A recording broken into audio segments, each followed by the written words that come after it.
할렐루야. 오늘 함께 하신 여러분들 진심으로 감사를 드리고요.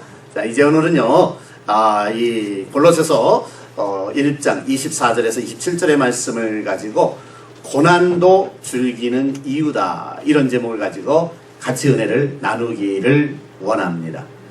우리가 성경에 보면은요, 시편 119편 71절에 고난당한 것이 내게 유익이다, 이렇게 표현을 하고 있습니다.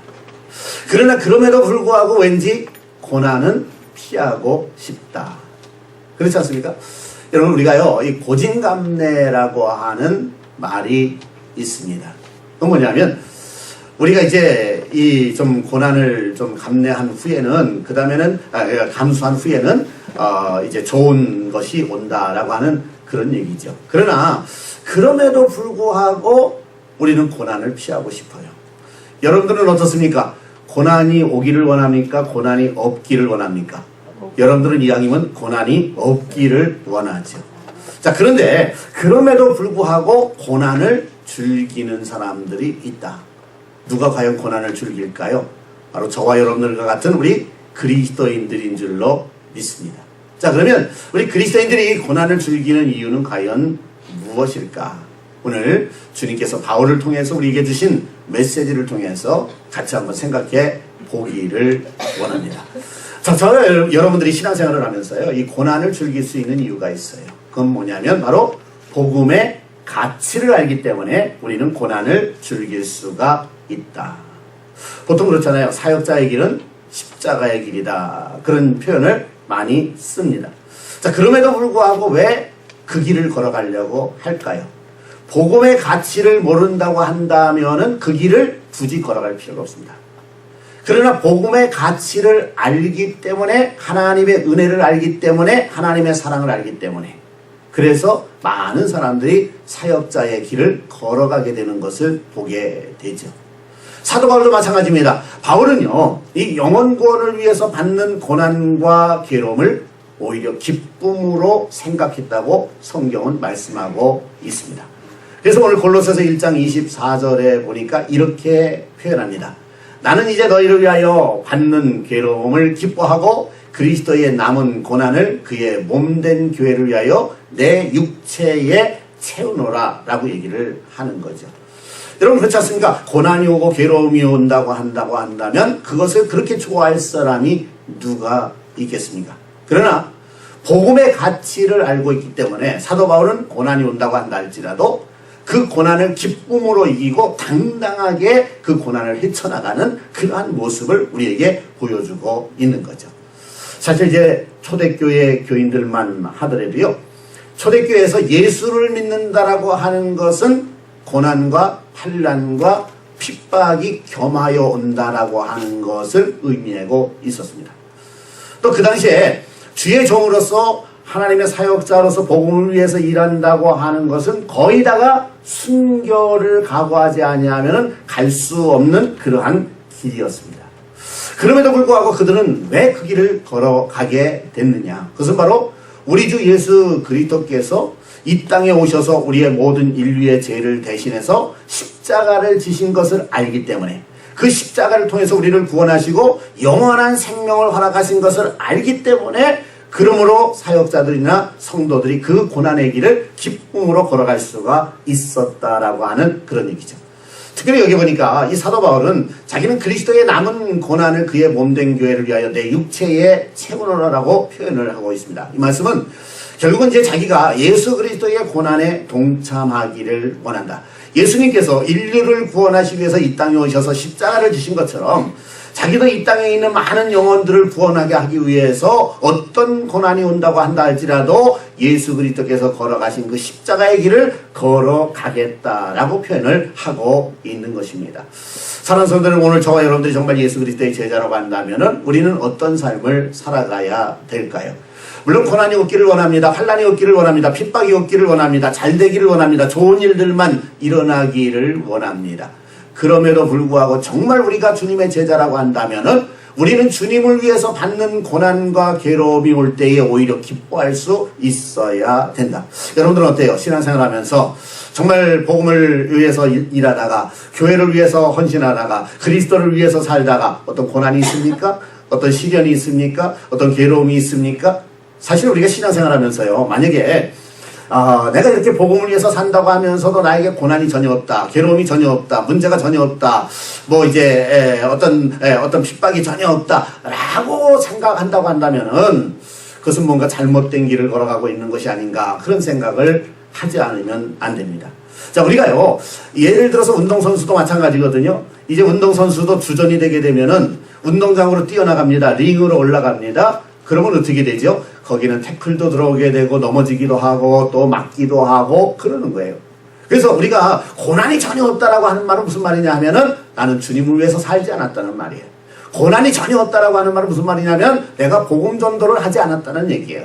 그럴 때는 절대로 고난이나 핍박이나 있을 수가 없겠죠. 그러나 정말 내가 주님을 위해서 산다고 한다면, 복음을 위해서 산다고 한다면 고난이 올 때도 있고 환난이 올 때도 있고 태클이 들어올 때도 있고 문제가 생길 때도 있다라고 하는 얘기죠. 자, 그렇다고 한다면은 우리에게 고난이 온다, 태클이 들어온다, 어떻게 생각하겠습니까? 오히려 감사할 수밖에 없다는 거죠.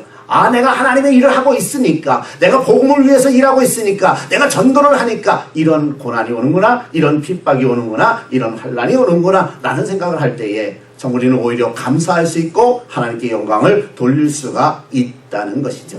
자, 특별히 저와 여러분들은 하나님의 직분을 맡은 자들입니다. 그러면은 우리가 하나님의 직분을 맡아서 주의 일을 감당할 때 하나님께서는 분명히 우리에게 은혜를 주시고 축복을 주십니다. 그런데 하나님의 직분을 수행하는 축복의 과연 핵심은 무엇일까라고 하는 것을 한번 이 시간에 생각해 보기를 원합니다. 우리는 보통 그런 생각을 합니다. 내가 하나님을 위해서 일하면, 내가 복음을 위해서 일하면 하나님께서 우리에게 상급을 주시리라. 물론 맞는 말씀입니다. 그러나 하나님께서 우리에게 주시는 그 상급만 바라보면서 정말 그런 어떤 것들이 눈에 보이지 않을 때 실망하고 낙심한다고 한다면은 그것은 아직도 어린아이와 같은 모습이다라고 하는 그런 얘기죠. 우리가 하나님을 위해서 일하는데 하나님께서 왜 축복해 주시지 않는가, 이렇게 원망하고 불평하는 사람들도 가끔 보게 됩니다. 자, 그러면은 이 사도 바울은 하나님의 일을 하면서 그는 정말 축복의 핵심을 어디에다 이제 포커스를 맞추고 있는가를 한번 보자는 것이죠. 오늘 여기 골로새서 1장 25절에 보니까 이렇게 말합니다. 내가 교회의 일꾼 된 것은 하나님이 너희를 위하여 내게 주신 직분을 따라 하나님의 말씀을 이루려 함이다 라고 얘기를 하고 있습니다. 사도 바울은 자기 스스로를 가리켜서 뭐라고 얘기하냐면 교회의 일꾼이라고 얘기합니다. 하나님께서 정말로 이방인들을 구원하기 위해서 자기에게 직분을 주셨다라고 말씀하고 있습니다. 그래서 사도 바울은 이 일을 위해서 헌신을 다합니다. 최선을 다합니다. 자기의 목숨까지도 내놓을 정도로 그렇게 충성을 다했습니다. 그러면서 이 바울이 생각하는 가장 큰 축복은 무엇이라고 표현을 하고 있는가? 여기 보니까 하나님의 말씀을 이루려 함이니라 라고 표현을 하고 있습니다. 다시 말해서 내가 하나님의 일을 하는데, 내가 복음을 전하는데, 내가 누군가에게 하나님의 그 어떤 그 놀라운 은혜를 전파하는 데에 그것을 통해서 하나님의 말씀이 이루어진다고 한다면은, 하나님께서 소망하시는 것이 이루어진다고 한다면은 나는 그것을 축복으로 생각하겠노라 라고 하는 표현입니다. 여러분 어떻습니까? 여러분들도 그런 마음을 가지고 살아가고 계십니까? 저 역시 마찬가지예요. 이제 남은 여생 제가 얼마나 될까 생각해보면은요, 어쨌든 간에 반은 훌쩍 넘었다고 생각을 합니다만은, 자, 그러면은 이제 남은 여생 내가 몇 년을 살아갈까? 그건 아무도 모릅니다만은, 그럼 어떻게 살아갈까? 결국은 나의 남은 여생은 하나님의 영광을 위해서 살아야 되지 않겠습니까? 복음을 위해서 살아야 되지 않겠습니까? 영혼 구원을 위해서 살아야 되지 않겠습니까? 이것을 위해서 살면서 정말 하나님께서 이 땅에 수많은 영혼들을 구원하기 위해서 모든 사람이 구원을 받기를 원하고 진리에 이르기를 원해서 예수 그리스도를 보내주셨던 그 사건을 생각하면서 그 일을 조금이라도 이루어드릴 수 있다고 한다면 그것이 나에게 축복이 아닐까라고 하는 얘기죠. 그렇지 않습니까? 세상에서요, 내가 조금 더 가져봐도 별거 없더라고요. 내가 조금 더 좋은 거 먹어봐도 별거 없더라고요.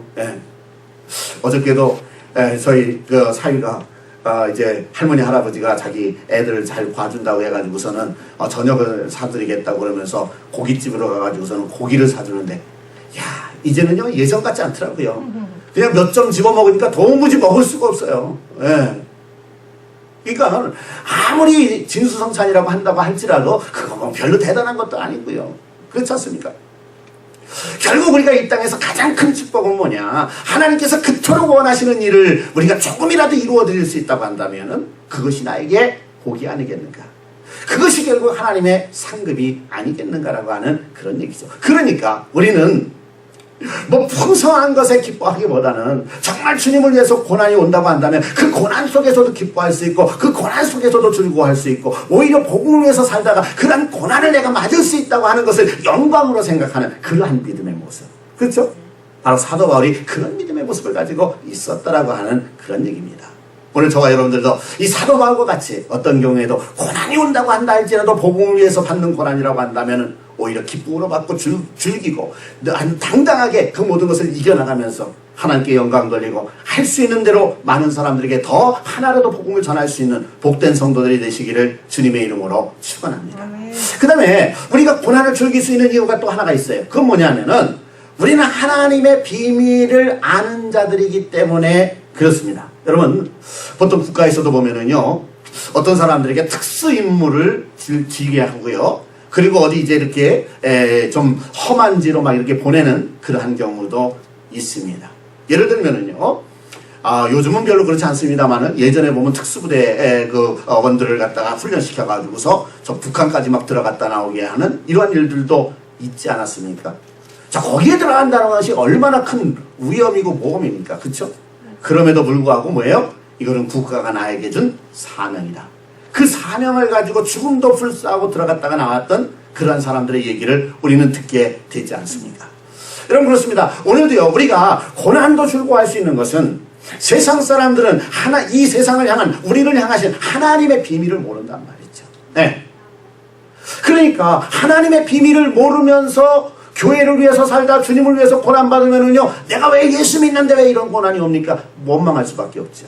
그러나 정말 하나님의 비밀을 안다고 한다면은 그 하나님의 비밀을 수행하다가 오는 고난이 온다고 할지라도 오히려 영광으로 생각하고 기쁨으로 생각할 수가 있는 거죠.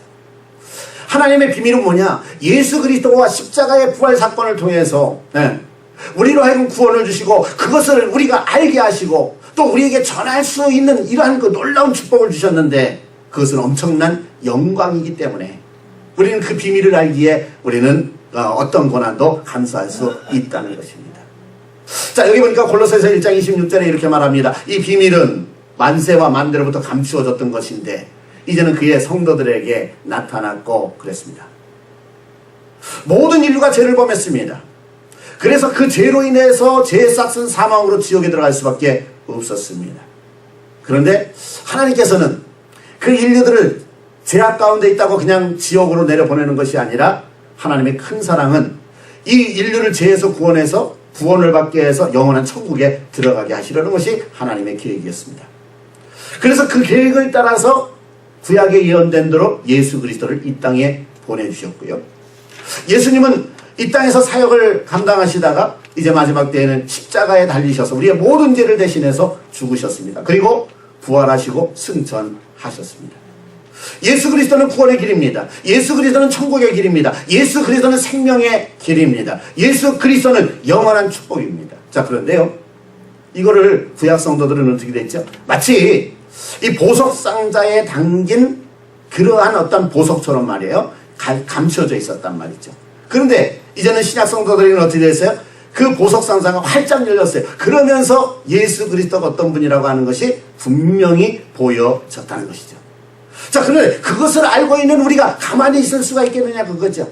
그러니까 사도 바울은 그 비밀을 알기 때문에 하나님의 비밀을 알고 예수 그리스도의 그 놀라운 사랑과 은혜를 알기 때문에 가만히 있을 수가 없다는 거죠. 그래서 그는 복음을 전하는데 복음을 전하면서 세상 사람들에게 부딪힙니다. 악한 영들이 이제 힘들게 만듭니다. 그러나 오히려 그러한 가운데 그 고난을 기쁨으로 맞이했던 이러한 모습들을 우리는 보게 되는 것입니다. 자, 그 다음에 보면은요, 바울이 깨달은 복음은 이방인을 향한 풍성함과 영광의 소망이었기 때문에 그래서 고난도 고난으로 생각하지 않았다는 것입니다. 특별히 하나님께서는요, 이 바울을 갖다가 축복하셔서 그를 불러주셨습니다. 그리고 예수님을 만나게 하신 거죠. 자, 예수님을 만난 후에 예수님께서는 그를 사도로 삼아주시는데 이방인의 사도로 세워주셨던 사실을 우리가 보게 되죠. 그러니까 이 사도 바울을 불러서 사도 바울은 복음을 전하는데 너는 유대인들에게만 복음을 전하는 것이 아니라 세계로 돌아다니면서 유대민족이 아닌 다른 사람들에게, 물론 유대민족에게도 복음을 전하지만은 그 다른 이방인들에게 너는 나가서 복음을 전하라고 하는 거죠. 그래서 사도 바울은 언제나 자기는 이방인의 사도라는 표현을 많이 쓰고 있습니다. 이 하나님의 은혜와 하나님의 사랑과 놀라운 구원의 비밀들을 이방인들에게도 얘기해서 아직 하나님을 알지 못하는 자들, 예수 그리스도에 대해서 깨닫지 못하고 있는 자들에게 복음을 전해서 그들도 구원을 얻게 하라는 것입니다. 자, 그래서 여기 골로새서 1장 27절에 보니까 이렇게 말합니다. 하나님이 그들로 하여금 이 비밀의 영광이 이방인 가운데 얼마나 풍성한지를 알게 하려 하심이라. 이 비밀은 너희 안에 계신 그리스도니 곧 영광의 소망이니라 라고 얘기를 하고 있습니다. 그러니까 이 영광의 비밀을 알아요. 영광의 소망을 알아요. 그러니까 사도 바울은 예수 그리스도의 명령을 따라서 이방인들에게 나가서 복음을 전하는 거죠. 그러니까 이 유대인들에게도 복음을 전할 때에 핍박이 있지만 이방인들에게도 복음을 전할 때 자기들의 어떤 관습과 습관을 무너뜨린다고 얼마나 많은 그 핍박이 들어왔겠습니까? 그럼에도 불구하고 이 하나님의 놀라운 비밀과 영광을 알기 때문에 그는 기쁨으로 복음을 전했다는 거죠. 특별히 이 이방의 복음을 전하게 할 때에 이 사도 바울은 어떤 마음을 가지고 복음을 전했느냐? 마치 그냥 부모의 심장을 가지고 정말 이 이방인들을 갖다가 구원해서 그들을 잘 성숙시켜서 그래서 정말 이제 복음이 온 세계에 퍼지기를 원하는 그런 마음을 가지고 복음을 전했던 거죠. 그래서 사도 바울은 언제나 복음을 전할 때 나는 부모의 심장을 가지고 너에게 복음을 전한다 라고 표현을 하고 있습니다. 여러분 그렇습니다. 정말 우리가 이제 보면은요 이 부모와 그렇지 않고 그냥 아저씨 아줌마와는 천여지 차이죠. 어떤 아이가 있습니다. 자, 그 아이에게 부모는 어떤 존재입니까? 아저씨 아줌마는 어떤 존재입니까? 아저씨 아줌마는요 어쩌다가 한번 뭐 사탕 사줄 수 있고 뭐 이제 아이스크림 사줄 수 있지만 그걸로 끝나는 거예요. 그러나 부모는 어떻습니까? 하여간 비가 오나 눈이 오나 고난이 오나 어떤 상황 속에서도 그 아이를 키우고 먹이고 자라게 하고 성숙하게 하고 이러면서 그 아이를 갖다가 성장시키는 것이 바로 부모 아니겠습니까? 그리고 부모는요 모든 것을 자기 자녀를 위해서 다 쏟아붓는 그러한 모습을 보게 되지 않습니까? 제가 저희 딸만 해도 그래요. 애들을 둘을 키우다 보니까는 그놈들 안아주고 뭐하고 하다 보니까 이 손목이 너무 아파가지고서 말이에요. 그래서 어떤 때는 이 손목을 갖다가 건드리지도 못할 정도로 막 아프다 그래요. 그러면서도 보면은요 또 자기 새끼 안고서는요 어쩜 이렇게 이쁘냐고 그러면서 또 안고 그러면서 또 쪽쪽 빨고 이러는 모습을 보게 돼요. 그게 뭐냐? 그게 바로 부모다 그래. 그게 바로 부모다 그러죠. 내가 아무리 힘들어도 내가 아무리 아파도 그래도 그 자녀 붙들고 그리고 또 안아주고 이제 빠눠주고 하는 것이 바로 부모다 그런 얘기죠. 사랑하는 성도 여러분, 오늘도 마찬가지예요. 우리가 복음을 전하는 데 있어서 우리는 물론 우리 주변에 있는 많은 사람들이 우리의 이웃입니다. 우리의 형제입니다. 그런데 하나님을 알지 못하는 사람들에게 정말 부모의 심정을 가지고 다가갈 수 있다고 한다면 얼마나 더 간절하게 복음을 전할 수 있을까? 그래서 예수님께서 탕자의 비유를 우리에게 보여주시지 않습니까? 집 나간 아이 그리고 허랑방탕한 아이, 그럼에도 불구하고 끝까지 그 아이를 기다리고 있는 아버지의 모습. 그 아이가 다시 돌아왔을 때 형은 어떻게 했어요? 막 화를 내고 말이에요.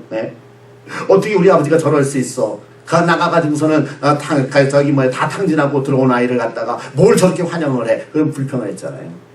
그러니까는 형의 입장하고 아버지의 입장은요 천여지 차이가 있는 거죠. 그렇잖아요. 오늘도 마찬가지예요. 정말 우리가 우리 주변에 아직도 하나님을 알지 못하는 영혼들이 있을 때에 물론 형제의 정을 가지고 형제의 사랑을 가지고도 복음을 전할 수 있어요. 그러나 정말 사도 바울과 같이 부모의 심장을 가지고 전한다고 한다면은 얼마나 간절한 마음으로 그 자녀를 갖다가 구원을 시키려고 하는 그러한 마음을 갖겠는가. 더군다나 하나님의 비밀을 아는데 저 하늘나라의 영광의 소망을 알고 있는데 이것을 어떻게 전해주지 않을 수 있었느냐 그거죠.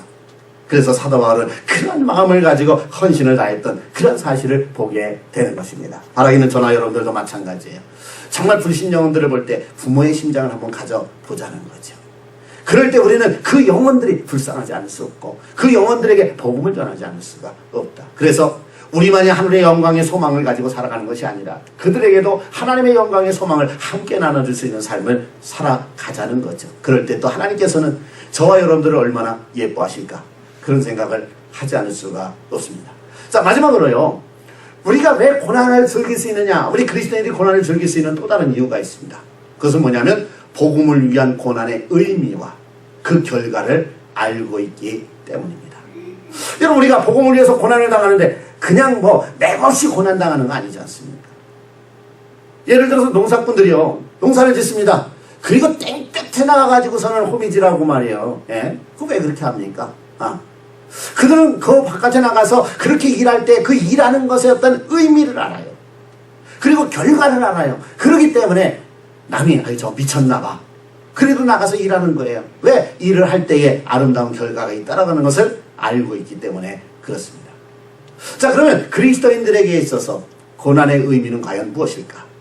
베드로전서 5장 10절에 보니까 이렇게 표현하고 있어요.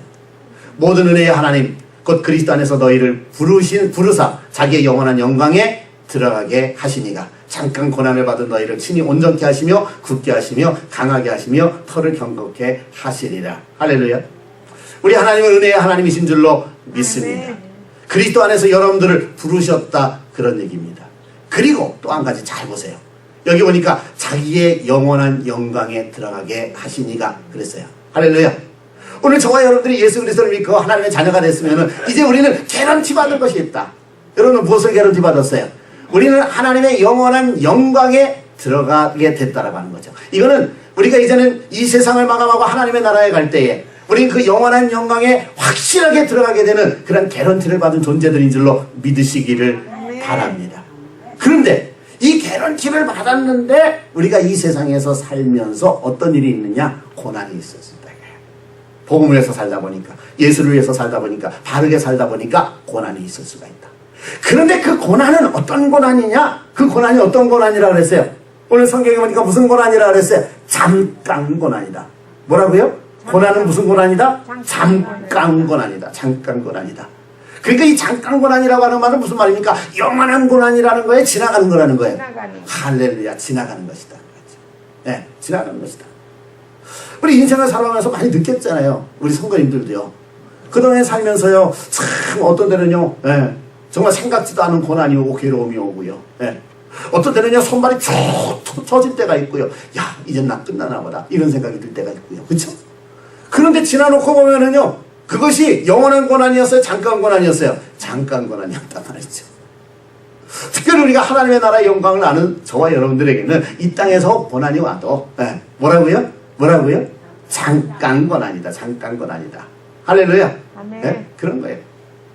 그리고 그 고난을 통해서 어떤 결과가 나타나는가? 여기 보니까 뭐라 그랬습니까? 하나님께서 너희를 친히 그 고난을 통해서 온전케 하시고 굳게 하시고 강하게 하시고 털을 견고케 하시리라. 할렐루야. 우리를 더 강한 존재로 만드는 거예요. 예? 하나님 나라에서 더 많은 상급을 받을 수 있는 그러한 존재로 세워주시기 위함이다. 그런 얘기죠. 여러분 그렇잖아요. 자, 이제 권투 선수가 있습니다. 근데 권투 선수의 생명은 뭐냐? 네, 권투 선수의 생명은 뭘까요? 맨날 연습하고 샌드백이나 치는 걸로 그걸로 끝나면 그 사람은 권투 선수라고 할 수 있을까요? 아니죠. 권투 선수의 생명은 어디에 올라가는 거예요? 링에 올라가는 거예요. 링에. 예. 맨날 연습만 하고 링에 한 번도 올라가지 못한다고 한다면은 그거 어떻게 권투 선수라고 얘기할 수 있어요? 링에 올라갑니다. 자, 그런데 링에 올라가기 전에 이 권투 선수들을 무엇을 받죠? 개런티를 받아요. 그래서 너 이번에 게임할 때 내가 얼마다. 그래서 이긴 사람, 네가 이번에 너는 개런티가 얼마고 승리하면 얼마가 더 해주고 이런 다 개런티가 있어요. 예. 그러니까는 내가 링에 딱 일단 올라가기만 하면은 이겨도 돈 받고 져도 돈 받아요. 그죠? 개런티를 받고 하는 거예요. 그런데 일단 링 위에 올라가게 되면은 의도 터질까요? 안 터질까요? 터져요. 예, 어떤 사람이든지 의도 터지죠. 얼마 전에 무하마드 알리가 죽었습니다만은. 그렇잖아요. 아무리 지가 뭐 벌처럼 날아서 나비처럼 날아서 벌처럼 쏜다 그래도 의도 맞아요? 안 맞아요? 그래도 의도 맞는 게 있죠. 어떻게 안 맞아요? 그렇죠? 맞게 돼 있어요. 예. 우리가 복음을 위해서 살고 정말 주님을 위해서 살면은요 의도 맞는 게 있다니까는요. 예? 근데 내가 신앙생활하면서 한 번도 의도 터지지 않고 살아간다. 이게 신앙생활입니까? 아니, 생각을 해보시라니까요. 그 사람은 왜 그러냐면 링에 한 번도 안 올라간 사람이라니까. 그럼 얻어 터지지도 않는다니까요. 그렇죠? 사탄도 가만 놔둬요. 에이, 이거 저건 뭐 건드리지 않아도 그냥 어차피 그냥 별 볼 일 없는데 뭐 이렇게 된다고요. 그런데 우리가 신앙생활하면서 복음 전하면서 얻어 터져요? 예. 그만큼 우리가 강한 존재라는 거예요. 아, 저 가만 놔둬서 안 되겠다. 그래서 사탄의 용도 말이에요. 우리를 갖다가 더 힘들게 만드는 거죠. 예. 그러나 그럴지라도 그 고난은 무슨 고난이다? 지나가는 고난. 아, 잠깐 고난이다. 잠깐 고난이다. 할렐루야. 지나가는 고난이다. 내가 좀 얻어 터져도, 예. 세계 챔피언 같은 경우는 12회나 15회를 하잖아요. 12회면 끝나요. 15회면 끝나요. 예. 15회 딱 끝나고 나면은 그 다음에는 내가 더 얻어 터지고 싶어도요, 때릴 사람이 없어요. 다 끝났어요. 게임 끝. 예. 여러분, 우리가 하나님의 나라에 들어가면은요, 우리를 때릴 사람이 없어요. 얻어 터지지 않아요. 그때 가서는요. 이 세상에서 잠깐이요, 잠깐 고난이다 말이에요. 그런데요, 예? 이 선수들도 마찬가지거든요. 링에 올라가서 얻어 터지고, 때로는 지기도 하고, 이기기도 하고, 그리고 그 다음에 다시 또 올라가요, 안 올라가요? 그래도 또 게임 있으면 또 올라가요. 또 게임 있으면 또 올라가요. 또 얻어 터져요. 예. 그런데 그렇게 몇 번 얻어 터지다 보면, 그 다음에 뭐예요? 이제 몸에도 맷집이 생기고 말이에요. 얻어 터져도 이길 수 있는 힘이 생기고요. 예. 그러니까 우리가 복음을 위해서 이런 고난을 받게 되면은요, 오히려 그것이 우리로 하여금 영적으로 온전케 하고 굳게 하고 강하게 하고 털을 경고케 하는 축복의 역사가 임한다 그런 얘기죠. 할렐루야. 예? 아, 왜 우리가 우리 아이들을 갖다가 괜히 그냥 공부하기 싫은 놈 공부하라 그러고 피아노 치기 싫은 놈 피아노 치라 그래요. 예. 걔네들한테 그 고난이거든요. 그러나 그것은 무슨 고난이라고요? 잠깐 고난이다. 잠깐 고난. 그것을 통과해야 아이들이 더 강해지고 지혜로워지고 똑똑해지고 쓰임받게 되기 때문이라 그런 얘기죠. 자, 그 다음에 그리스도인들에게 있어서 고난의 결과는 그럼 뭐냐?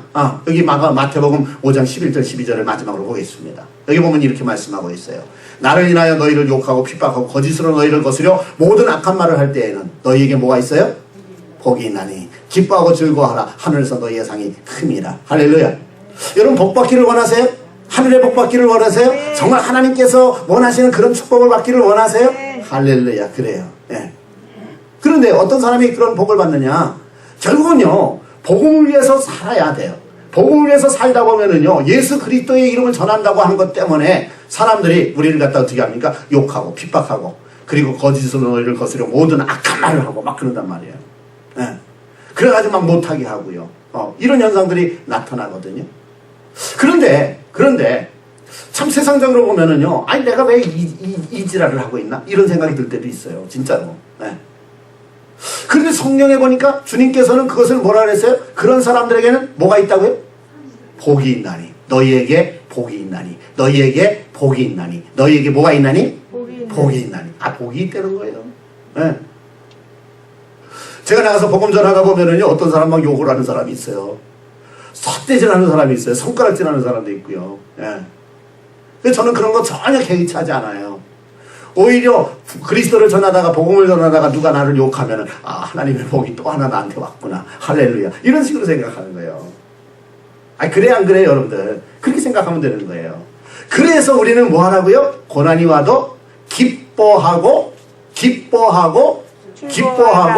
즐거워하라. 왜? 하늘에서 너희의 상이 크니라. 아멘. 아멘. 네, 정말 우리가 하늘의 상을 한번 받자는 거죠. 그러기 위해서는 고난받을 일도 우리가 마다하지 말아야 된다.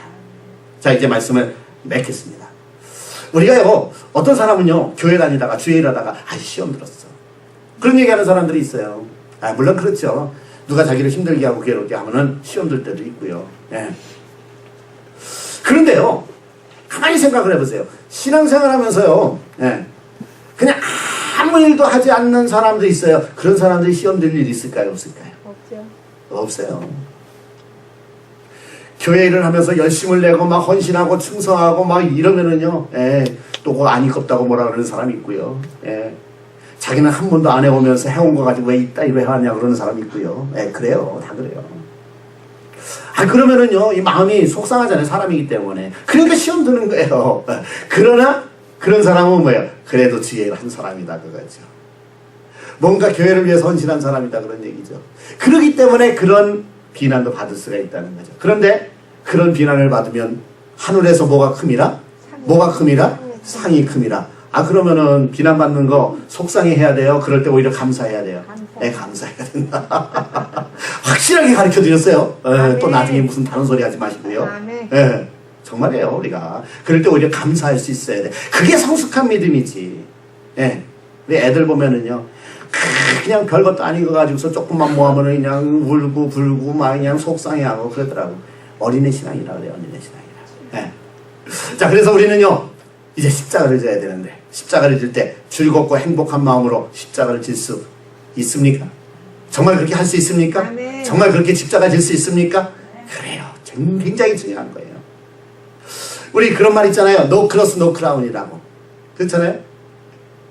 우리가 이 고난이 없으면, 십자가가 없으면은 뭐도 없다? 크라운도 없다. 면류관도 없다. 그런 얘기예요.